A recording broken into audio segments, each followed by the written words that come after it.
How has COVID impacted North Carolina as a whole, and specifically your Black residents? Yes, in so many ways. And thank you so much, Ellis. I have to still acknowledge what Dr. White was just referencing to. We actually worked on a phenomenal, expansive package around Black maternal health, and there was a Okay. provision around COVID-19. We also have seen and heard very frightening stories of women who've been pregnant and given birth during COVID. Unfortunately, I had a family friend who was pregnant with her first child, became positive with COVID, was hospitalized, unfortunately lost her child, was airlifted to the hospital, almost lost her own Wow. life. And so, we hope that we have seen the worst of this pandemic, but we just don't know with the variant. So do want to add, I think that's the entry point to basically stress to everyone, and we've seen it because we've been in this for a year.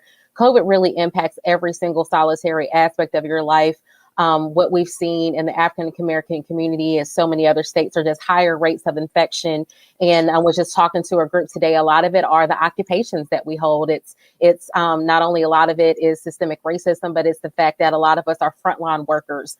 A lot of us are direct care workers. We're still in these long-term healthcare facilities or hospitals, and we are, oftentimes the CNAs, the folks that are really, really hands-on with a lot of patients, a lot of retail jobs, a lot of jobs where you interact with the public to a great extent. Just saw a study to show a lot of cafeteria workers were really susceptible to COVID because folks that try to keep their kitchens intact. It was a lot of the servers that got laid off, but a lot of those cooks were still showing up to work, doing their job, becoming impacted. So we've seen multiple pandemics, economic recovery.